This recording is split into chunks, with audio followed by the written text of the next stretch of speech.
நாம் பார்த்த சினிமா பார்க்காத பொண்ணு. ஒரு 2 வசனத்தை இங்க குறிப்பிடுறேங்க. முதல், நானே என் வீட்டுக்காரரை கொலை பண்ணியிருந்தா கூட ஜெயிலுக்கு போயிருந்தா ஒரு 12, 13 வருஷத்துல நான் விடுதலையாகி வெளியே வந்திருப்பேன். ஆனா அவரா செத்து போனதால வாழ்க்கை முழுவதும் நான் ஒரு தண்டனை அனுபவிச்சுட்டு இருக்கேன் அப்படின்னு ஹீரோயின் பேசின ஒரு வசனம். இன்னொரு வசனம், ஒரு ஆம்பளையான நான் என்கிட்ட யாராவது நீ மறுமணம் செஞ்சுக்கிறியான்னு கேட்டா எந்த தயக்கமும் இல்லாம என்னால செஞ்சுக்கிறேன்னு சொல்ல முடியும். ஆனா ஒரு பெண்ணான நீங்க நான் செஞ்சுக்கிறேன்னு சொல்றதுக்கு எவ்வளவு பெரிய விளக்கம் கொடுக்க வேண்டியதா இருக்கு. இந்த 2 வசனங்கள் தான் இந்த படத்துடைய மொத்த கதையுமே. இந்த 2 விஷயம் மட்டும் இல்லைங்க, இந்த படம் முழுக்க நிறைய கேள்விகளை சமுதாயத்தை நோக்கி வச்சுக்கிட்டே இருக்காங்க. 100 சாமி கிட்ட 100 கேள்வி இருக்கு. அந்த கேள்விக்கான பதில் இந்த சமூகத்துக்கிட்ட இருக்கா? நான் உங்கள் சாவி. வாங்க பார்க்கலாம். ஸ்கிரீன் சாவி இந்த முறை 100 சாமி.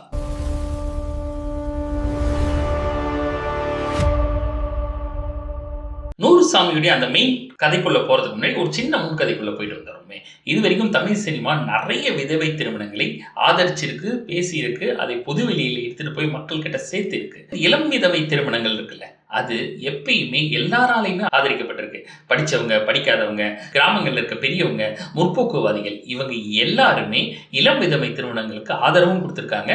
அதை ஆதரிச்சு பேசியும் இருக்காங்க. விதவை திருமணங்கள்ல பார்க்காத ஒரு கோணம் 100 சாமியில தொட்டு பேசியிருக்காங்க. ஒரு 40 வயது நிரம்பிய ஒரு 2 ஆண் குழந்தைகளுக்கான தாய், அவங்க மறுமணம் பண்ணிக்கணும்னு நினைக்கிறாங்க. அதுக்கு இந்த சமுதாயம் எப்படி ரியாக்ட் பண்ணுது, அவங்களுக்கு சமுதாயம் கொடுக்கிற பதில் என்ன? இதுதான் 100 சாமி ரொம்ப ராவாகவும் ரொம்ப ஆழமாகவும் பேசியிருக்கு. இந்த படத்துல என்ன ரொம்ப இம்ப்ரெஸ் பண்ண ஒரு விஷயம், ஒரு கேரக்டருடைய மனமாற்றம்.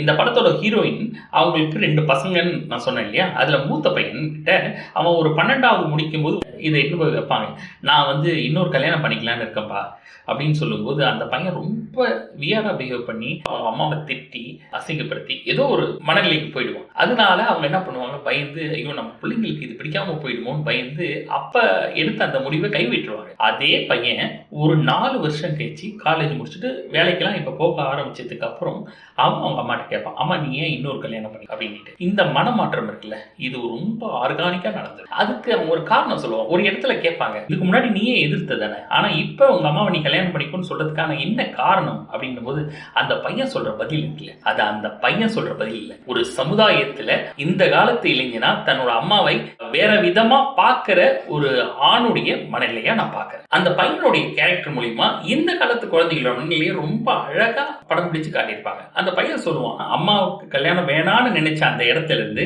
அவன் ஏன் அம்மாவை கல்யாணம் பண்ணிக்கணும்னு நினைக்கிற அந்த இடத்துக்கு ஏன் வந்தான் அப்படின்ற ஒரு சின்ன ஒரு ஃபிளாஷ்பேக் சொல்லுவோம். ஒரு 2 வருஷத்துக்கு முன்னாடி அவங்க அம்மா கிராமத்துல இருப்பாங்க, இவன் வெளியில தங்கி வேலை செஞ்சுக்கிட்டு இருப்பான். ஒரு நாள் கேஷுவலா அவங்க அம்மா பார்க்க வந்திருப்பாங்க. ஒரு 3 நாள் அந்த வீட்டில் தங்கியிருப்பாங்க. அப்ப அவங்க அம்மா தங்க விட்டு இவன் வேலைக்கு போயிடுவான். வேலைக்கு போனா அவங்க வீட்டில் ஒரு கேமரா இருக்கும். நான் கேஷுவலா ஒரு நாள் அம்மா வேலை செய்யறத பார்த்தேன். அப்படி பார்க்கும்போது அந்த 3 நாளும் அவங்க ஒரே வேலையை தான் ரிப்பீட்டடா பண்ணிட்டு இருந்தாங்க. வீடை சுத்தம் பண்ணாங்க, துணி துவைச்சாங்க, சமைச்சாங்க, எல்லாத்தையும் நீட்டா கிளீன் பண்ணி அடுக்கி வச்சாங்க. இந்த வேலையை அவங்க 3 நாளா செஞ்சுட்டு இருந்தாங்க. நான் அதை 3 நாளா ஒரே ஒர்க்க சைக்கிள் மாதிரி ரிப்பீட்டடா செஞ்சுட்டு இருக்கிறத நான் பார்க்கும்போது, நமக்கு பிடிச்ச வேலையை ஒரு 2 தடவை 3 தடவை செய்யும்போது ஏதாவது ஒரு இடத்துல கடுப்பாகி அதை விட்டுடுவோம். என்னை இத்தனை வருஷம் வளர்த்துருக்காங்க, இதே வேலையை அவங்க எத்தனை வருஷமா செஞ்சுட்டு இருக்காங்கன்னு யோசிக்கும் போது அவங்களுடைய அந்த தனிப்பட்ட சந்தோஷம் இருக்குல்ல, அது பாதிக்கப்பட்டது. அதை நான் யோசிக்கும் போது அவங்க ஏன் எனக்கு ஒரு கல்யாணம் வேணும்னு ஆசைப்பட்டாங்கன்றதை எனக்கு இப்பதான் புரிஞ்சுது. ஏன்னா அவங்க ஒரே வேலையை ரிப்பீட்டடா சைக்கிள் மாதிரி செஞ்சுக்கிட்டே இருக்கும்போது அவங்க வாழ்க்கை ஏதோ ஒரு இடத்துல பின்தங்கிடுச்சோ, நம்ம அதுக்கு ஏதோ ஒரு வகையில காரணமா அமைச்சிட்டோமோ அப்படின்ற அந்த குற்ற உணர்வு தான் எங்க அம்மாவை கல்யாணம் பண்ணிக்க வைக்கணும் அப்படின்னு அந்த பையன் சொல்ற அந்த இது இருக்குல்ல, அது ஒரு தலைமுறையை கவனிக்க வேண்டிய, யோசிக்க வேண்டிய ஒரு விஷயம். இந்த படத்துல இன்னொரு வசனம் இருக்கு, அது என்ன பார்க்கும்போது சிரிக்க வச்சது, ஆனா அதுல இருந்து வெளியே வரும்போது என்னை சிந்திக்கவும் வச்சது. அந்த தாயுடைய 2 மகன்களுக்கும் ஒரு சண்டை நடக்கும். அந்த சண்டையே ஒரு கவிதை மாதிரி நடக்கும். அண்ணன் அம்மாவுக்கு இன்னொரு கல்யாணம் பண்ணி வைக்கலாம்னு நினைப்பான், ஆனா தம்பி வேணாம்னு சொல்லுவான். அவங்க 2 பேரும் அடிச்சுக்கும் போது தம்பி எதிர்ச்சியா கேட்பான், நீ சொல்றதை பார்த்தா அப்ப ஊர்ல சிங்கிள் மதரா இருக்க எல்லாருக்கும் ஒரு கல்யாணம் பண்ணி வைக்கணும்னு நினைக்கிறியா? அந்த கேள்வி கேட்கும் போது எனக்கே சிரிப்பு வந்துச்சு. ஆனா அதுக்கு அவங்க அண்ணன் பதில் சொல்லுவான், அதுல என்ன தப்பு இருக்குன்னு நினைக்கிறேன்னு கேட்பான். ஏன்னா இங்க இருக்க எல்லா சிங்கிள் மதர்ஸும் அவங்களுக்குன்னு ஒரு வாழ்க்கை இருக்கு. பசங்கன்னு நம்மளை மட்டும் தான் பார்த்துக்கிட்டு இருக்காங்க. அவங்க தம்பி அந்த சண்டையிலேயே இன்னொரு கேள்வி கேட்பான், நம்ம அப்பாவோட இடத்துல நீ இன்னொருத்தவரை வச்சு எப்படி உன்னால பார்க்க முடியுது அப்படின்னு கேட்கும்போது அந்த அண்ணன் சொல்ற பதில் இருக்குல்ல, அது உண்மையாலவே என்னோட மனசை ரொம்ப ஹிட் பண்ணிச்சு. அவன் சொல்லுவான், நீ இறந்துட்ட அப்பாவுக்காக பேசுற, நான் உயிரோட இருக்க அம்மாவுக்காக பேசுறேன் அம்மாவுக்குன்னு இன்னொரு வாழ்க்கை இருக்கின்றத அண்ணன் அந்த தம்பிக்கு சொல்லி உணர வைப்பான். இந்த 100 சாமி படம் எதை பத்தி பேசுது? நான் சொன்ன மாதிரி இளம் வயது விதவைகளுக்கு நம்ம திருமணம் பண்றதை பத்தி நிறைய இடங்களை பேசியிருக்கோம், சமுதாயத்திலே நிறைய இடங்களை பேசியிருக்கோம். நிறைய முற்போக்குவாதிகள் இதை முன் வச்சிருக்காங்க. அப்படிப்பட்டவங்களை கூட ஒரு 40 வயசு நிரம்பின ஒரு பெண்ணுக்கு 2 குழந்தைங்க இருக்க பெண்கள் அடுத்து கல்யாணம் பண்ணிக்கணும்னு ஆசைப்பட்டா அவர்களை நோக்கி ஒரு கேள்வி, இந்த வயசுல உனக்கு எதுக்கு கல்யாணம்? அந்த ஒரு கேள்வி கேட்கறாங்கல்ல, அது எல்லாருக்குமே எழுப்பப்படுது. 40 வயசை கடந்துட்டா அவங்க என்ன நினைச்சிடறாங்க அப்படின்னா, இந்த கேள்வி எதனால் வைக்கப்படுதுன்னு நான் ஒரு பார்வை பார்க்குறேன். இது கரெக்டா தப்பான்னு எனக்கு தெரியல. தப்பா இருந்தா தயவுசெய்து என்னை திருத்துங்க. 40 வயசுக்கு மேல என்ன தேவை? அது உடல் தேவையா இருக்கட்டும், மனசு தேவையா இருக்கட்டும், என்ன தேவை உனக்கு? ஏன் இளம் வயது நாங்க இது பண்றோம்? அவங்க சுகதுக்கத்தை அனுபவிச்சது இல்லை. அந்த பொண்ணு கல்யாணம் பண்ணிக்கிறது நியாயம் இருக்கு. நீ எல்லாத்தையும் அனுபவிச்சதானே. 40 வயசுல நீ உனக்கு எதுக்கு இதுக்கு மேல கல்யாணம்? அந்த கேள்வி இருக்குல்ல, அது வெறும் உடல் தேவையை மையமாக வச்சுதான் எழுப்பப்படுதோன்ற சந்தேகம் எனக்கு ரொம்ப ஸ்ட்ராங்கா இருக்கு. ஆனால் அது அப்படி கிடையாது. இந்த படம் சுவாசிகா அவங்க தான் அந்த செல்வின்ற ஒரு கேரக்டர் பண்ணியிருப்பாங்க. நான் சொன்ன அந்த அம்மா கேரக்டரை அவங்க கேரக்டர் மூலிமா அந்த கேள்விக்கு இவங்க ஜஸ்டிஃபை பண்ணியிருப்பாங்க. அதுதான் இந்த படத்தில் நான் பார்த்து வியந்த விஷயம். சுவாசிகா கேரக்டர் மூலிமா ஏன் 40 வயசு பொண்ணுக்கு மறுமணம் தேவை அப்படின்றத வெறும் வசனங்களாக கடந்து போயிடாம, வெறும் காட்சிகளை கடந்து போயிடாம ஒரு 2 சீன் ஒரு கவிதையாக வச்சுருப்பாங்க. அந்த சீன்ஸை நான் இங்கே சொல்லணும்னு விரும்புகிறேன். அதுதான் இந்த மாதிரி பெண்களுக்கும் மறுமணம் தேவைப்பட்டிருக்குன்னு உள்ளூரை என்ன நினைக்க வச்சது. முதல் சீன், அவங்க விஜய் ஆண்டனி, ஆக்சுவலாக விஜய் ஆண்டனி தான் அவங்களுக்கு 2வது ஹஸ்பண்டாக அவங்க பசங்க மாப்பிள்ளை பார்ப்பாங்க. இந்த கல்யாணம் வேணாம் அப்படின்னு முதல்ல எதிர்ப்பாங்க. எவ்வளோ பசங்கிட்ட போராடி பார்ப்பாங்க. ஆனால் பசங்க ரொம்ப ஸ்ட்ராங்காக இருந்து இதுதான் முடிவு பண்ணிட்டு விஜய் ஆண்டனியை பார்க்கறதுக்காக அவங்க அம்மாவை அனுப்பி வைப்பாங்க. அப்போ அவங்கள போய் பார்த்ததுக்கு அப்புறமா விஜய் ஆண்டனியும் வாசிகா மாதிரி ஒரு சிங்கிள் பேரண்ட், மனைவி இறந்தவர், அவருக்கு ஒரு பொண்ணு, அந்த பொண்ணுக்கும் கல்யாணம் ஆகி இப்போ பேரன்லாம் எடுத்துட்டாங்க. அந்த அளவுக்கு இருக்கிற ஒரு மனுஷன் தன்னோட வாழ்க்கையை ரொம்ப அழகா வடிவமைச்சுட்டு ரொம்ப ஜாலியா இருப்பாரு. இந்த இடத்துல விஜய் ஆண்டனி ஒரு சிங்கிள் பேரண்டா பார்த்து, சுவாசிகம் ஒரு சிங்கிள் பேரண்ட், அவங்க விஜய் ஆண்டனியை பார்த்து ஒரு விதமான பொறாமைக்கு உள்ளாவாங்க. எப்படி இவரால் இவ்வளோ சந்தோஷமா இருக்க முடியுது? நம்ம அனுபவிச்சுட்டு இருக்குமே. இதுக்கு பின்னாடி இருக்கிற ஒரு உண்மை என்ன தெரியுமா? ஒரு சிங்கிள் பேரண்டா இருக்க ஆண்களுக்கு இந்த சமுதாயம் பெரிய அழுத்தம் தரப்படுறதே இல்லை. அதை இந்த படத்துலயுமே சொல்லியிருப்பாங்க. இந்த படத்துல சுவாசிகாவுடைய ஆரம்ப காட்சிகள்லாம் பாத்தீங்க அப்படின்னா அவங்களை அபியூஸ் பண்றதுக்காக நிறைய பேர் நிறைய ஆஃபர் கொடுப்பாங்க. உனக்கு வீடு கட்டி தரேன், உன்னை நல்லா வச்சு காப்பாத்துறேன், உனக்கு கார்லாம் வாங்கி தரேன், நானே கடைசி வரையும் பாத்துக்கிறேன் உன்னை, இப்படின்னு நிறைய ஆஃபர்ஸ் வரும். அதை எல்லாம் வேணாம் ரிஜெக்ட் பண்ற சுவாசிகா விஜய் ஆண்டனி கிட்ட எந்த விஷயத்துல அவங்க கனெக்ட் எப்படி விஜய் ஆண்டனி கூட ஆவாங்க அப்படின்னா, அவர்கிட்டையும் எதுவுமே இருக்காது. ஒரு பெரிய பணக்காரர் கிடையாது அவரு. இப்போ வரைக்கும் சிங்கிளா இருக்கிற ஒருத்தரால எப்படி இவ்வளவு சந்தோஷமா இருக்க முடியுது அப்படின்ற அந்த ஒரு கேள்வி சுவாசிகாவுக்கு எழும். 2 பேரும் பேசிக்கிட்டே ஒரு கட்டத்துல நான் கிளம்புறேன்னு சொல்லிட்டு போவாங்க. அப்ப விஜய் ஆண்டனி அவங்கள ஸ்டாப் பண்ணி கேட்பாரு, நீங்க உள்ளான பேசிட்டு வந்தேன், எதுவுமே சொல்லாம போறீங்க அப்படின்னு கேட்பாரு. அவங்க கொஞ்சம் நின்று விஜய் ஆண்டனியை ஒரு திரும்பி பார்த்து ஒரு பதில் சொல்லுவாங்க.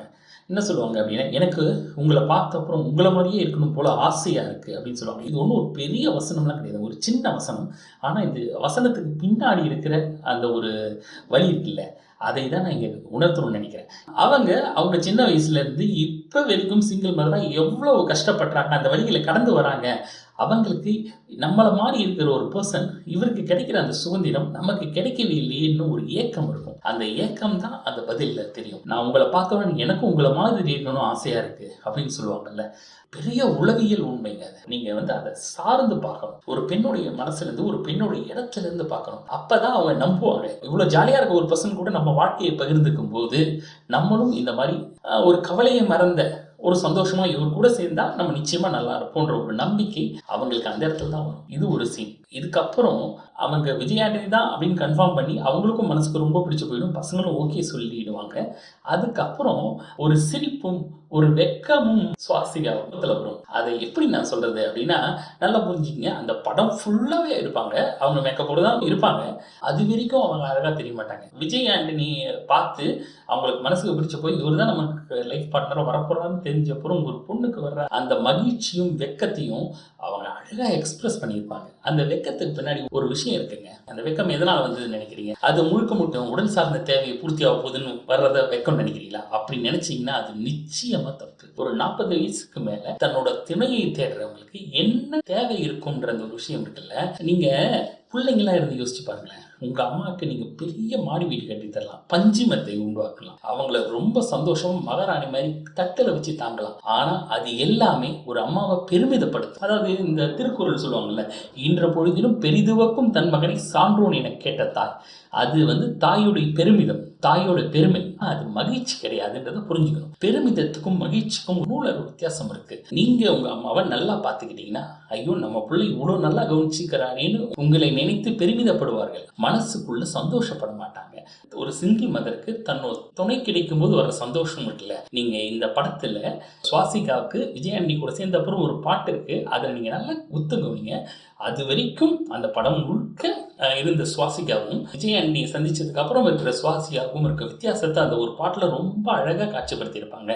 அவங்களுடைய சந்தோஷத்தையும் வெக்கத்தையும் அதுல நாங்க பார்க்க முடிஞ்சதுன்னா, நீங்க ஒரு சிங்கிள் பேரண்டுடைய பையனாவோ பொண்ணாவோ இருந்தீங்கன்னா, உங்க அப்பாவோ அம்மாவோ சிங்கிளா இருந்தாங்க அப்படின்னா, அவங்களோட உண்மையான சந்தோஷம் எதுன்றத இந்த படத்தை பார்த்தீங்கன்னா, சுவாசிகாவோட கேரக்டர் பார்த்தீங்கன்னா உங்களுக்கு புரியும். என்னுடைய சொந்த அனுபவத்துல என்னுடைய சொந்தக்காரங்களுக்குள்ள இப்படி ஒரு நிகழ்வு நடந்திருக்கு.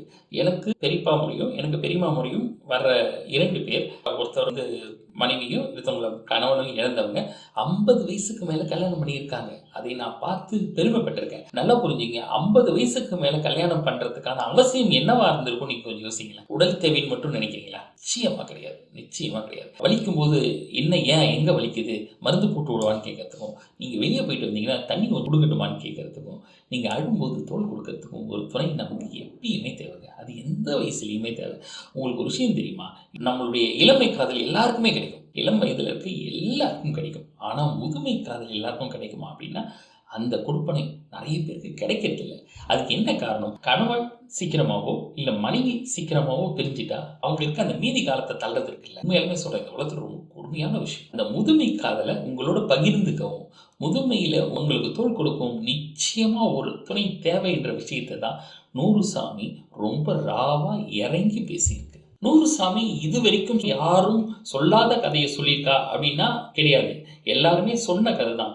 ஆனா சொல்லாத கோணத்துல சொல்லியிருக்கின்றது தான் ஸ்கிரீன் சாவி இங்க வலியுறுத்த விரும்புது. நான் சொன்ன மாதிரி இளம் வயது விதவைகளை பற்றி மட்டுமே இந்த சமூகம் எப்பயுமே பேசிக்கிட்டு இருக்கு.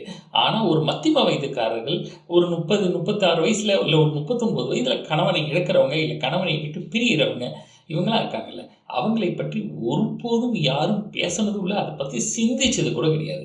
அவங்களுக்கு ஒரு துணை வேணுமா வேணாமான்றதை பற்றி நம்ம கேள்வி கேட்டதே கிடையாது. அவங்களா யாரையாவது ஒருத்தர் தேர்ந்தெடுத்து போனாலும் இந்த வயசுக்கு மேலே உனக்கு எதுக்கு கல்யாணம் அப்படின்னு எல்லாருமே கேட்குறாங்க. பார்த்தீங்களா, இந்த கேள்விக்கான பதில் நூறுசாமியில இருக்கு.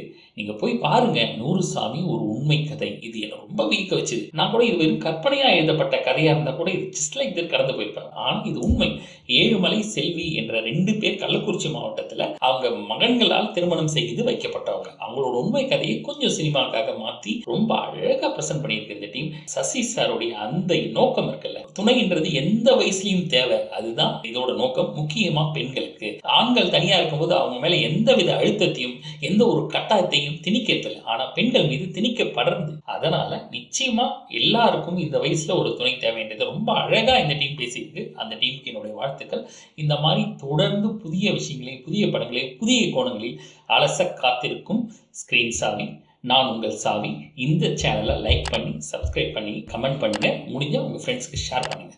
நன்றி.